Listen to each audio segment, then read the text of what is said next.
Workers are asking to be paid the same wages as the people who do the same jobs as them in the hospital laboratories. Workers of the province's largest lab testing service hit the picket lines. Also, the 2025 Invictus Games have wrapped up in Vancouver with a closing ceremony headlined by Prime Minister Justin Trudeau and Prince Harry. Plus, I'm really worried about this, which Harrison, we don't know what to do. Lingering uncertainty, why some Ukrainians who fled the war to Canada are struggling to extend their temporary visas. Hello, thanks for joining us. I'm Janella Hamilton. Workers at one of the country's largest providers of lab diagnostic services are on strike.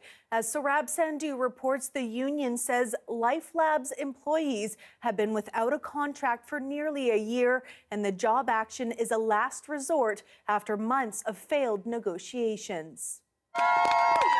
A group of about 100 striking workers are rallying outside one of the LifeLabs locations in Burnaby Sunday afternoon. Workers are asking to be paid the same wages as the people who do the same jobs as them in the hospital laboratories. They make between 4% and 16% more than we do. In my particular case, as a medical laboratory technologist,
Vancouver Whistler Invictus Games have come to a close. This year saw events expanded, and Games founder Prince Harry believes their relevance is growing as well during a time of ongoing global conflict. Yvette Brend reports. Prime Minister Justin Trudeau and Prince Harry share a moment and a hug watching an indoor rowing competition. Marking the final day of Invictus Games, hundreds of athletes and thousands of spectators also gathered at Rogers Arena for the closing ceremonies. Nice. A bid farewell to the first edition of these games in BC, this time with new adaptive winter sports. We absolutely smashed it, and I think the collective sense of relief about the weather gods giving us 3 beautiful days of sunshine. The Games, now more than 10 years old, are an opportunity for wounded armed forces personnel and veterans to compete amongst their peers.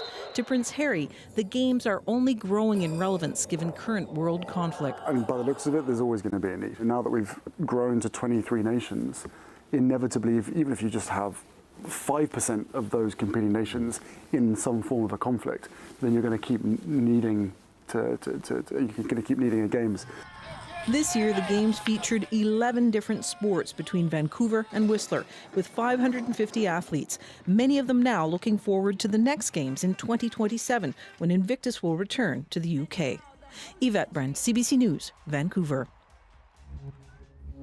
And while the Prime Minister was in Vancouver for the closing ceremony, he met with Premier David Eby and members of BC's Trade and Economic Security Task Force to discuss strategies against tariff threats and growing tensions between the U.S. and Canada. The threat of looming tariffs has resulted in the NDP government walking back a key election promise, the grocery rebate, which would have gone out to about 90% of British Columbians, and putting a hiring freeze on public sector employees. The Prime Minister will be in Skidegate tomorrow for a celebration of the Haida Tidal Lands Agreement.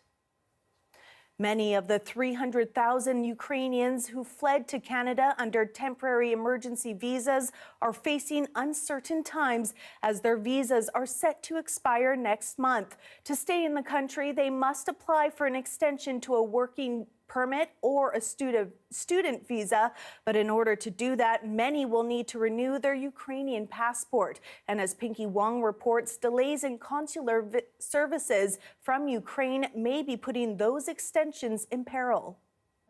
Ihor Politilo came to Canada with his family 2 years ago through the Canada-Ukraine Authorization for Emergency Travel program. Those visa holders have until March 31st of this year to extend their stay to study or work. The Ukrainian-Canadian Congress has been advocating for an automatic renewal of these visas, but that effort has been unsuccessful. We have Minister Miller saying he's not going to deport anybody back to a live war zone, but on the other hand, people are running out of options. Politilo says he recently extended his work permit, but it is only valid until March 2026 when his Ukrainian passport expires. He is worried he won't be able to stay in Canada beyond then, as he's having trouble completing his military registration, which is required to renew his Ukrainian passport. They asked me go to Ukraine and make this registration. The Politilo family is applying for Canadian permanent residency on humanitarian and compassionate grounds. I'm really worried about this, and we tried to get new passport, we try everything, it also doesn't work, and we don't know what to do. Immigration, Refugees and Citizenship Canada notes processing time for such applications are between 22 and 36 months. We don't have time. We don't have time, and we're not sure if we're going to be approved. We can't plan our future. This is really stressful for us. Their immigration consultant in Toronto says hundreds of her Ukrainian clients are also facing barriers to renew their passports. And it's because they can't go to Ukraine, they would be then recruited into the army. They're stuck. IRCC says it is aware of the difficulty and delays Ukrainians are facing in regard to renewing their passports, and officers may consider an exemption if applicants provide an explanation to why they are unable to provide a valid passport. But Valentar thinks it would be costly and nearly impossible for many Ukrainians. You can try if you have money to pay for a good lawyer. But if you're doing it by yourself, I'm afraid that's the chances are none. They're hoping the Canadian government can recognize the validity of expired Ukrainian passports as they did for Venezuelans in 2019 due to worsening political and economic situation in that country.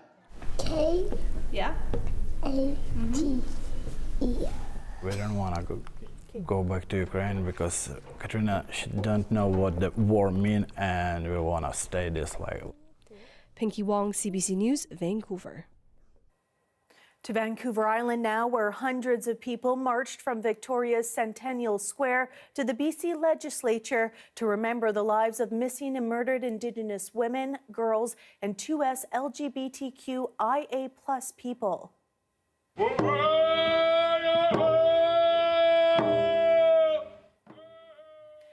Families had their loved ones' faces printed on posters and blankets, bringing attention to the 231 calls for justice set out in the National Inquiry into Missing and Murdered Indigenous Women and Girls.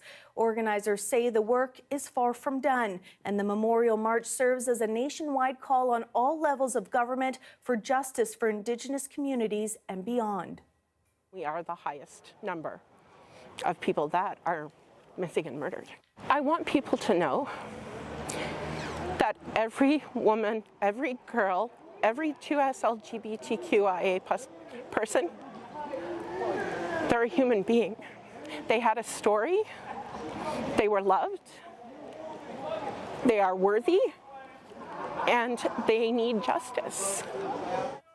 She hopes with increased support from Canadians, more of the 231 calls to action will be completed. Organizers say the event also pays tribute to the resilience of Indigenous survivors. Just north of Nanaimo and Qualicum, a new tapping trail is making the outdoors more accessible for people who are visually impaired. Claire Palmer reports. This is Heather Hutchinson. Blind since birth, she's happy to be out on the trails. Yeah, it definitely gives me a sense of independence. I feel like I could navigate out here by myself. It's very freeing. Hutchison is able to enjoy the trail using this, a tapping rail, a low barrier on the side of the trail that she can use to help guide her cane. She says it's a game changer. We know how important it is for people to get out in nature for mental and physical well-being, and sometimes there's obstacles to that for me as a blind person. So I'm super excited to find a place created for me that I can access.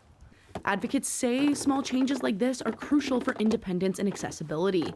The Canadian National Institute for the Blind says accessibility is sometimes only thought of when things are necessities and not always for recreational purposes. When we need to make things accessible, there's a big focus on the word need. So, what are the essential services that people have to have access to, like healthcare services and things like that are truly essential. But I think also we can make the argument, though, make the case that quality of life is essential. It's more than a want, really. It's a need. We need to be out in nature. We need the same access to information and places and activities as everybody else. We need to be out with our friends, with our families. So to me, it's not even that much of a want. It is a need. The RDN says it's just one of many projects they're working on to make their trails more accessible.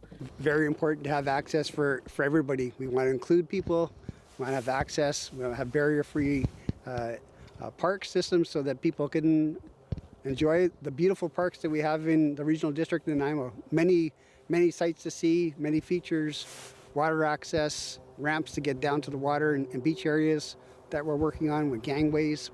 So many examples. Increasing accessibility in its parks was just one priority outlined in the RDN's Parks and Trail Strategy, which was completed in 2022 after public consultation.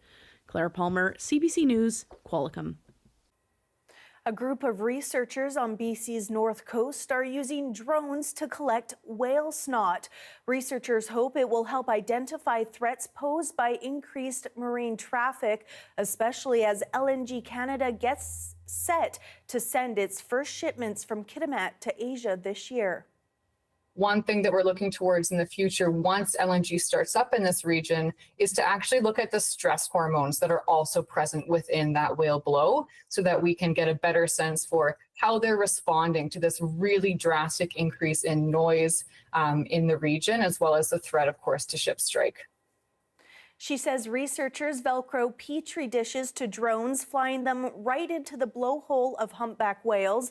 The blow sampling data can also help better understand the genetic relationships between whales who return to the North Coast every year to feed. It also provides insight into whale behavior and the health of the population.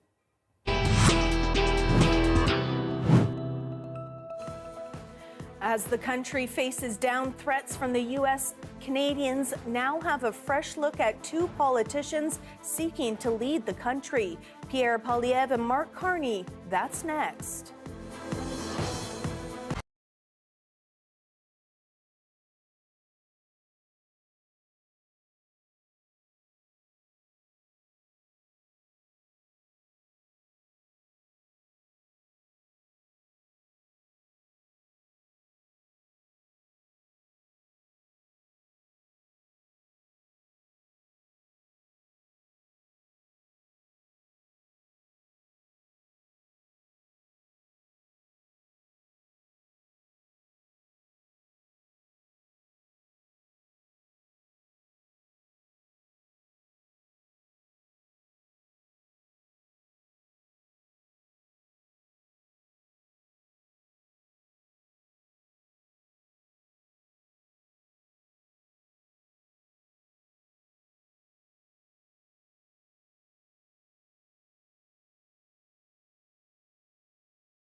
Donald Trump's threat of making Canada a 51st state is casting an ever longer shadow on Canadian politics in what's starting to look more and more like an early start to the election campaign. The CBC's JP Tasker reports on what leaders were saying this weekend. Liberal leadership contender Mark Carney says he has what it takes to go toe-to-toe with U.S. President Donald Trump. Why am I here now? Because we're in a crisis. This, for better or worse, my career, my experience prepares me for this moment. Speaking to CBC News for the first time in this leadership race, Carney pitched himself as a steady hand who can help save the country from economic ruin. We can't control President Trump, but we can control what we do here at home to reinforce our economy. The former central banker is promising to build new east-west pipelines, dismantle provincial trade barriers, and lower taxes if elected. Policies echoing those of Pierre Poilievre. The unjustified threats of tariffs and 51st statehood of Donald Trump have united our people to defend the country we love. Poilievre is now calling out Trump and shifting his campaign rhetoric from strictly denouncing the Liberals. Everything feels broken in Canada. To promoting the country at a Flag Day rally as it stares down an American adversary. We will bear any burden and pay any price to protect the sovereignty and independence of our country. Outside the political arena, mounting U.S.-Canada tensions on display during a high-stakes hockey game. We're going to drop the gloves right away. As Trump's threats hit a nerve. I think Canada is going to be a very serious contender to be our 51st state. What some initially thought was a joke, now taken seriously. I don't believe the administration is our friends. After meeting with one of Trump's senior advisors this week, Canada's premiers were told, take what Trump says at face value. That left some of them shaken. I came away from the week knowing this administration wants to turn the U.S. government's approach on everything upside down. They delivered the message that he is not joking when he says the 51st state. Polls show a tightening federal race after months of the Liberals being on the back foot. Poilievre hopes talk of putting Canada first will keep him and his party first among voters. JP Tasker, CBC News, Ottawa. Trump's push is reportedly driven by a desire for better access to critical minerals essential for everything from fertilizer to smartphones. The CBC's Sam Sampson reveals how these vital resources could fuel a power struggle with global consequences. Guaranteed you're watching this on something built with critical minerals. They're those raw materials that make up a lot. Everything from computers, TVs, phones, electric vehicles, fertilizers, and military weapons. And Canadians are talking about them a lot more ever since U.S. President Donald Trump mused about using economic force to annex Canada. I think Canada would be much better off being a 51st state. Then our Prime Minister said on a hot mic Trump's threat was serious. It is a real thing.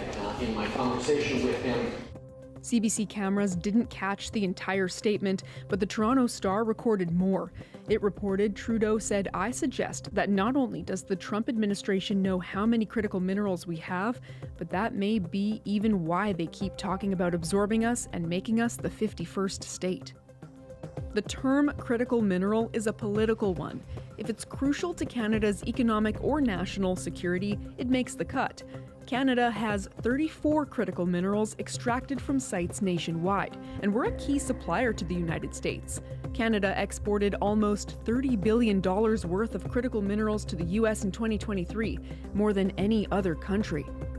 They need what we've got. It would be hard for someone else to fill the gap. We are the world's number 2 producer and exporter of uranium. Potash, we're the world's number 1 producer, exporter of potash. Nickel, we are a very significant exporter of nickel.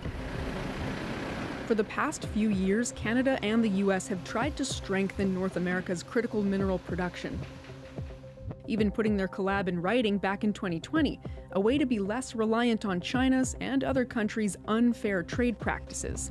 People woke up and realized that China had been investing in these for decades when no one else had. That was the big wake-up call, I think, for North America. If there's going to be more uncertainty in the world and we're going to have issues with international trade, we need to make sure that we have safe and secure access to what we need to build our economies. Canada isn't the only place Trump is zoning in on. He's using foreign war aid as a bargaining chip to get Ukraine's critical minerals. I think we've seen since Russia invaded Ukraine the importance of commodities from a geopolitical perspective. I think all countries are looking at how to secure their supply, not be dependent on their adversaries for that supply. Thing is, the US can already get to our resources. Does Donald Trump want to steal our critical minerals? What is the motivation here? American companies have the same access to Canadian minerals as Canadian companies have. They have to negotiate the terms of the purchase, but the border itself is not relevant under the free trade agreement. When you say steal, what do you mean? That's to take them without paying a fair market price, without actually having a consensual contractual relationship. The CEOs of thousands of big companies in the United States know that free trade works for them. And that, I hope, will restrain Donald Trump in the months ahead. We've worked hard on this agreement. It's been long and hard. We've taken a lot of barbs. The trade agreement between the US, Mexico, and Canada is up for review next year, a set of rules Trump's first administration agreed to. It's a little bit of sort of chaos theory getting introduced to early stage negotiations on the next round of what our trade agreement between Canada, the US, and Mexico will look like. He's trying to kind of rattle us there a little bit. Turen says these conversations don't change much for his Canadian nickel mining company. In the end, he believes critical minerals and other resources will actually work in Canada's favor. If they're not going to get it from Canada, they're going to have to get it from China and Russia. And when you're exposed to reliance on those countries for your supply chain, it puts you in a delicate position. That's why I think we should feel confident as Canadians in this context. Some say if this goes further, Canada could slap export restrictions on our critical minerals, but that would continue to slow development, the main goal both countries were trying to reach. Here we have a look at Cypress Mountain this afternoon. When we return, how a group of British Columbians are being recognized for their contributions to their community.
This is Vancouver is a new CBC podcast where we explore the issues, the stories, and the people that make this place home.